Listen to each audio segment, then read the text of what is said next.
अस्सलाम वालेकुम students, welcome to the online health and physical education class of second year. उम्मीद है कि आप सब लोग खैरियत से होंगे। बच्चे, कल हमने जो टॉपिक पढ़ा था वो टेबल टेनिस गेम से मुतल्लिक था। कल हमने टेबल टेनिस की हाफ़ गेम जो थी वो कंप्लीट कर ली थी, जिसमें हमने इसका जो है वो मेज़ के बारे में, उसकी तमाम जो मेजरमेंट है उसको पढ़ा था। उसके बाद नेट की तमाम मेजरमेंट जो है वो मैंने आपको बताई थी। नेट, टेबल टेनिस बॉल, उसके बाद टेबल टेनिस का जो रैकेट होता है उसकी क्या शेप है, टेबल टेनिस खेल के जो ज़ाब्ते और कवानीन होते हैं वो कौन कौन से होते हैं और किस तरह से जो है गेम को खेला जाता है। फिर उसके बाद मैंने आपको सर्विस करना बताया, सिंगल्स और डबल के खेल के बारे में थोड़ा सा मैंने आपको जो था वो बताया था। आज जो हमारा टॉपिक है वो टेबल टेनिस गेम से मुतल्लिक ही है कि इसमें बारी के बगैर जो सर्विस है वो किस तरह से की जाती है। यहाँ मैं आपको बताती चलूँ कि अगर कोई खिलाड़ी अपनी सर्विस जो है वो बारी के बगैर करती है और पॉइंट्स भी हासिल कर लेती है, तो एम्पायर को जब इल्म होगा इस बात का तो वो सर्विस बारी वाली खिलाड़ी को, यानी कि जिस प्लेयर की बारी थी वो उस प्लेयर को जो है वो सर्विस दे देगी। लेकिन अगर कोई खिलाड़ी दो सर्विस जो है वो करवा देता है तो फिर उस गलती को नज़रअंदाज कर दिया जाता है और अगली दो सर्विस वो खिलाड़ी करवाता है जिसकी बारी थी, लेकिन हासिल करदा जो पॉइंट्स होते हैं वो बरकरार रहते हैं, वो पॉइंट्स को ज़ाया नहीं किया जाता। क्लियर हो गया? यहाँ मैं आपको थोड़ा सा इसको रिपीट करती हूँ कि अगर एक खिलाड़ी है, ठीक है, उसने अपनी सर्विस जो है वो करवा दी और जैसे ही अंपायर को इस चीज़ का इल्म होता है कि सर्विस तो रॉन्ग थी, यानी कि इसके अपनी बारी पे ही सर्विस नहीं करवाई, तो यहाँ पर एम्पायर फ़ौरन उस सर्विस को लेके मुखालिफ टीम को सर्विस दे देगी, पॉइंट वहीं ज़ाया, ठीक है। लेकिन अगर कोई खिलाड़ी दो सर्विस लगातार करवा देती है तो फिर गलती को नज़रअंदाज कर दिया जाता है और इवन कि उनके पॉइंट्स भी बरकरार रहते हैं, वो पॉइंट्स भी नहीं छीन जाते। फिर अगली दो जो सर्विस होंगी वो मुखालिफ टीम करवाती है। तो उसके बाद हमारा जो नेक्स्ट टॉपिक है वो है दुरुस्त वापसी के। सर्विस किस तरह से करवाई जाती है और वसूल करने वाली किस तरह उसको वापस भेजेगी, उसकी सही वापसी किस तरह से होगी। सर्विस वसूल करने वाली खिलाड़ी इस तरीके से रैकेट जो है वो बाल को मारेगी कि बाल नेट के ऊपर से या नेट को टच करती हुई दूसरी तरफ मेज़ पर लगे। बाल का मैंने आपको कल भी बताया था कि 2 दफ़ा टच करना ज़रूरी होता है। एक दफ़ा उसके अपने कोर्ट में, उसकी अपनी जो टेबल है उस साइड पर उस बाल को टच करना ज़रूरी होता है और एक दफ़ा दूसरी साइड पर बाल को टच करना जो है वो बहुत ज़रूरी होता है, अदरवाइज़ जो है वो दुरुस्त वापसी नहीं होती। तो सर्विस करने वाली खिलाड़ी इस तरीके से रैकेट से बाल को मारेगी कि बाल नेट के ऊपर से या नेट को टच करती हुई दूसरी तरफ मेज़ पर लगे। मेज़ पर बाल लगने से पहले कोई खिलाड़ी बाल को नहीं खेल सकती, अगर खेलेगी तो फाउल होगा, और ना ही एक खिलाड़ी 2 दफ़ा जो है वो ज़रब लगाकर बाल को नेट की दूसरी तरफ पहुँचा सकती है। Double touch foul. अब मैं आपको इसका स्कोरिंग का मेथड जो बताती हूँ किस तरह से स्कोरिंग होगी। टेबल टेनिस का जो खेल होता है, चाहे वो सिंगल का हो, चाहे वो डबल्स का खेल हो, चाहे उसमें एक प्लेयर खेल रहा हो, दो प्लेयर्स दोनों साइड्स पर मौजूद हों, वो गेम जो है वो 11 पॉइंट की ही होगी। फॉर एग्ज़ाम्पल 11 पॉइंट पर गेम ख़त्म हो जाती है, ठीक है, एक गेम ख़त्म हो जाएगी। और अगर एक टीम ने जो है वो 10 पॉइंट बना लिए हैं और दूसरी टीम ने भी 10 पॉइंट बना लिए हैं, तो फिर गेम 11 पॉइंट पर ख़त्म नहीं होगी, फिर गेम 12 पॉइंट पर ख़त्म होगी, यानी कि 2 पॉइंट की बरतरी ज़रूरी होती है।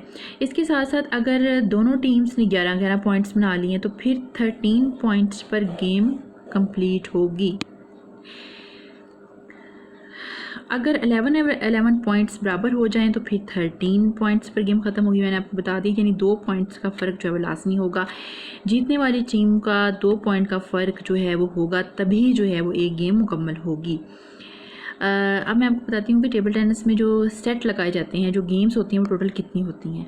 अगर तो मुकाबला सिंगल्स का हो रहा होता है तो बेस्ट ऑफ 5 या बेस्ट ऑफ 7 की गेम्स होती हैं, और अगर जो है वो डबल्स का मुकाबला है तो उसमें 7 नहीं गेम्स होंगी, उसमें जस्ट 5 गेम्स होंगी। ये आपने नोट कर लेनी है बात कि अगर सिंगल्स के मुकाबले हो रहे हैं तो बेस्ट ऑफ 5 या 7 की गेम होगी, लेकिन अगर मुकाबले डबल्स के हैं तो बेस्ट ऑफ 5 की गेम होगी। और अगर बेस्ट ऑफ 7 की गेम्स हो रही है तो उसमें से 5 गेम जीतना ज़रूरी है, यानी 2 पॉइंट्स की बरतरी ज़रूरी हो जाएगी, ठीक है, 2 गेम्स की। और अगर बेस्ट ऑफ 5 की गेम है तो इसमें से 3 सेट जो हैं वो जीतना ज़रूरी होते हैं। अब यहाँ पर उन्होंने लिख दिया है कि बेस्ट ऑफ 7 की जो गेम है वो जो टीम 4 गेम्स जीत जाएगी वो मैच जीत जाएगी, जबकि एक गेम ख़त्म होगी तो खिलाड़ी साइड भी तब्दील कर लेगी। बेस्ट ऑफ 7 की जो गेम है इसमें से 5 सेट जीतना ज़रूरी होता है, इसको आप ज़रा ठीक कर लीजिएगा। टेबल टेनिस के खेल में फाउल्स या एक खिलाड़ी का पॉइंट खो देती है, तहरीर करें नेस लेट क्या होता है। अब फाउल्स मैं आपको बताऊँगी क्या क्या हैं। जो खिलाड़ी दुरुस्त सर्विस ना करवा सके वो फाउल होगा। यानी दुरुस्त सर्विस किस तरह से होती है, बंद हाथ खुले हाथ की हथेली पर बाल को साकन पोजीशन में रखते हुए आपकी हाथ की हथेली भी साकन होगी, बाल भी साकन होगा, और रैकेट से आप दूसरे हाथ के रैकेट से बाल को टच करेंगे, जो कि उसका प्लाईवुड वाला हिस्सा होगा वो बाल को टच करेगा। बाल एक दफ़ा अपने कोर्ट में टिप खाएगी और एक दफ़ा मुखालिफ के कोर्ट में नेट को क्रॉस करते हुए टिप खाएगी, तब मुखालिफ जो प्लेयर है उसको रिसीव करेगा। अगर वो ऐसा नहीं करता तो ये फाउल है। जो नंबर 2 पॉइंट पर है, जो खिलाड़ी दुरुस्त बाल को वापस ना कर सके। दुरुस्त वापसी आपको भी बताइए कि किस तरह से होगी, कि बाल को जब टिप खा लेती है फिर उसने उस बाल को खेलना है, अदरवाइज़ वो फाउल हो जाएगा। गेंद को मेज़ पर लगने से पहले ही खेल लेना भी फाउल है। जब तक बॉल जो है वो मेज़ को टच नहीं कर लेती, उस कोई प्लेयर्स को खेलता है तो ये फाउल होगा। नंबर 4 पर है, सर्विस गलत कोर्ट में करना फाउल है। यानी कि मैंने कल आपको बताया था सर्विस जो है वितरी होगी अपने राइट से मुखालिफ के राइट में, और अपने लेफ़्ट से मुखालिफ के लेफ़्ट में सर्विस करवाई जाती है, यानी क्रॉस में सर्विस करवाई जाएगी। अगर ऐसा नहीं होगा तो फाउल होगा। रैकेट गिर जाने की सूरत में हाथ से खेलना। अगर एक प्लेयर का रैकेट हाथ से गिर जाता है तो वो उसको हाथ से खेलता है तो ये फाउल है। हाथ से नहीं खेलना, रैकेट के साथ ही इसको खेलना है। सर्विस करते वक्त बाल को ना दिखाना। बाल को हमेशा शो किया जाता है। खुले हाथ की हथेली में बाल को रखते हुए प्रॉपर्स को दिखाया जाता है, शो करवाया जाता है, और उसके बाद जो है वो सर्विस की जाती है। एम्पायर के कहने के बावजूद सर्विस करते वक्त उंगली की मदद से बाल को मिस करना। अब यहाँ से ये बहुत इंपॉर्टेंट जो है पॉइंट है कि एम्पायर के कहने के बावजूद आप बाल को टच ही नहीं कर सकती फिंगर से। खुले हाथ की हथेली पर जो है वो बाल को रखा जाता है, उसके बाद जो है उसको दूसरे हाथ से रैकेट की मदद से जो है वो खेला जाता है। आप उसको फिंगर नहीं लगा सकती, फिंगर लगाएंगी तो फाउल हो जाएगा। एक खिलाड़ी को लगातार 2 दफ़ा जो है वो बाल को खेलना होता है, तो ये भी फाउल है। अगर एक खिलाड़ी लगातार 2 दफ़ा बाल को खेल देता है तो ये फाउल हो जाएगा। आप 2 दफ़ा टच नहीं कर सकते, बॉल को 1 दफ़ा ही टच करेंगे। हाँ, सर्विस 2 दफ़ा करवानी होती है, ये बात आपने ज़हननशीन रखनी है कि 2 दफ़ा आपने सर्विस करवानी है, लेकिन 2 दफ़ा टच नहीं करना बॉल को। यानी कि एक दफ़ा जब आपके कोर्ट में आती है तो बाल को आप 1 दफ़ा ही टच करेंगे, डबल टच फाउल। 2 दफ़ा गेंद का मेज़ पर टिप खाना। अच्छा, ये भी बहुत इंपॉर्टेंट पॉइंट है कि मेज़ पर जो है वो 1 दफ़ा ही बाल का टिप खाना ज़रूरी है, दूसरी दफ़ा उसको टिप नहीं लगना चाहिए। अगर मेज़ पर डबल टिप वो खाती है बाल तो ये फाउल हो जाएगा। किनारों के नीचे बाल लग जाए तो फाउल है। अब किनारों के नीचे, किस किनारों के नीचे? टेबल टेनिस की जो मेज़ है ये आप देख रही हैं, ये किनारे हो गए इसके, ये अगर ऊपर वाले किनारे पे लग रही है तो ये ठीक है, लेकिन अगर इसके किनारे के नीचे बॉल लग रही है तो ये फाउल हो जाएगा। गेंद का नेट के बाहर से आकर मेज़ पर लगना फाउल है। अब मैं आपको बता दूं कि ये यहाँ पर एक मेज़ मैं आपको दिखाती हूँ। ये टेबल टेनिस का ज़रा मेज़ देखिए आप। यहाँ से अगर सर्विस जो है वो बाहर से होके दूसरे के कोर्ट में जाती है तो ये फाउल है। सर्विस जो है वो नेट के ऊपर से ही वितरी जो है वो जानी चाहिए क्रॉस की सूरत में।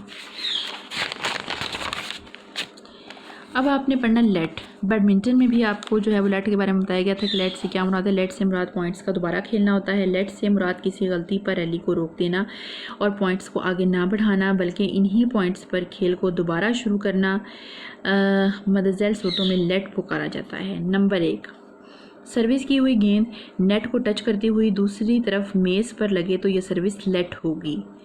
सर्विस की हुई गेंद नेट को टच करती हुई दूसरी तरफ मेज़ पर लगे, यानी कि नेट को टच नहीं करना।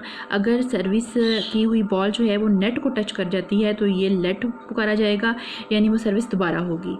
सर्विस वसूल करने वाली खिलाड़ी तैयार ही ना हो जबकि सर्विस कर दी जाए तो रेफरी लेट कहेगी। मैं आपको बताऊं, टेबल टेनिस का एक रूल है, जब सर्विस करवाई जाती है तो अगले प्लेयर को देखा जाता है, वो हाथ से इशारा किया जाता है कि रेडी, तो अगला प्लेयर जो है वो हाथ के इशारे से बताता है कि मैं रेडी हूँ, और फिर जो है अंपायर विसल करती है और सर्विस करवाई जाएगी। लेकिन अगर अगला प्लेयर तैयार ही नहीं हुआ और सर्विस करवा दी गई तो ये फाउल हो जाएगा।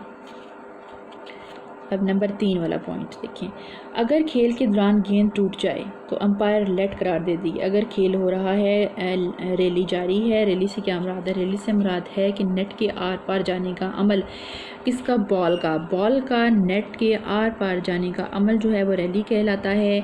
अगर खेल के दौरान जारी रैली के दौरान गेंद टूट जाता है तो अंपायर लेट करार दे देगी। नंबर 4 पर है, अंपायर और असिस्टेंट अंपायर किसी वजह से बराह रास्त खेल में मुदाखलत करें तो लेट पॉइंट होगा।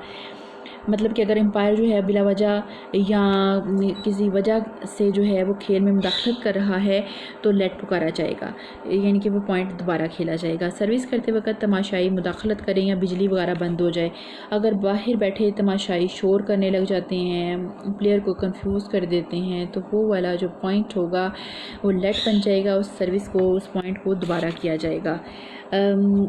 या फिर अगर लाइट बंद हो जाती है तो, क्योंकि ये एक इंडोर गेम है, ठीक है, ये हॉल के अंदर खेली जाती है, क्योंकि इस पर हवा बहुत ज़्यादा असरअंदाज होती है। बैडमिंटन तो फिर भी आप देखती हैं कि हम किसी ना किसी तरह काम चला लेते हैं बाहर ग्राउंड्स में। अगर हमारे पास इंडोर जो है वो गेम की फैसिलिटी नहीं होती तो हम आउटडोर उस गेम को करवा लेते हैं, ग्राउंड में नेट लगा कर उस गेम को करवा लिया जाता है। लेकिन टेबल टेनिस एक ऐसी गेम है जिसको आप बाहर बिल्कुल भी नहीं खेल सकते, यानी कि आउटडोर गेम नहीं हो सकती, ये एक इंडोर गेम है, इसको अंदर ही करवाया जाता है। तो जब इसको जिम्नेज़ियम के अंदर करवाया जा रहा होता है तो अगर वहाँ पर लाइट वगैरह बंद हो जाती है, उस सूरत में अंपायर लेट पुकारेगी, यानी उस पॉइंट को फिर दोबारा खेला जाएगा जब लाइट आ जाएगी। किसी खिलाड़ी को ख़बरदार करने के लिए या सज़ा देने के लिए अंपायर जो है वो लेट पुकारती है कि अभी रुक जाएँ, अंपायर अपना फ़ैसला सुना दे। यहाँ मैं आपको 2 तरीके दिखा रही हूँ, एक जो है वो लेफ़्ट साइड से दफ़ाई खेल खेलने का तरीका, और दूसरा भी यही है, लेफ़्ट साइड से दफ़ाई खेल खेलने का तरीका। किस तरह एक प्लेयर जो है वो लेफ़्ट साइड से खेल रही है, आप देख सकती हैं। यहाँ पर एक बेहतरीन शॉट नेट के ऊपर से एक प्लेयर खेल रही है टेबल टेनिस में, ये आप देख सकती हैं क्या पोजीशन है इसकी। तो ये तो थी बच्चे आपकी बैडमिंटन और टेबल टेनिस की 2 गेम्स जो कि कंप्लीट हो गई हैं। आज हमने टेबल टेनिस की गेम की है। मैं फिर आपको बता दूँ इंशाअल्लाह ताला कल हम अपना नया जो है पोर्शन स्टार्ट करने वाले हैं, जिसको बाया पोर्शन भी कहा जाता है। तब तक के लिए अल्लाह हाफिज़, टेक केयर।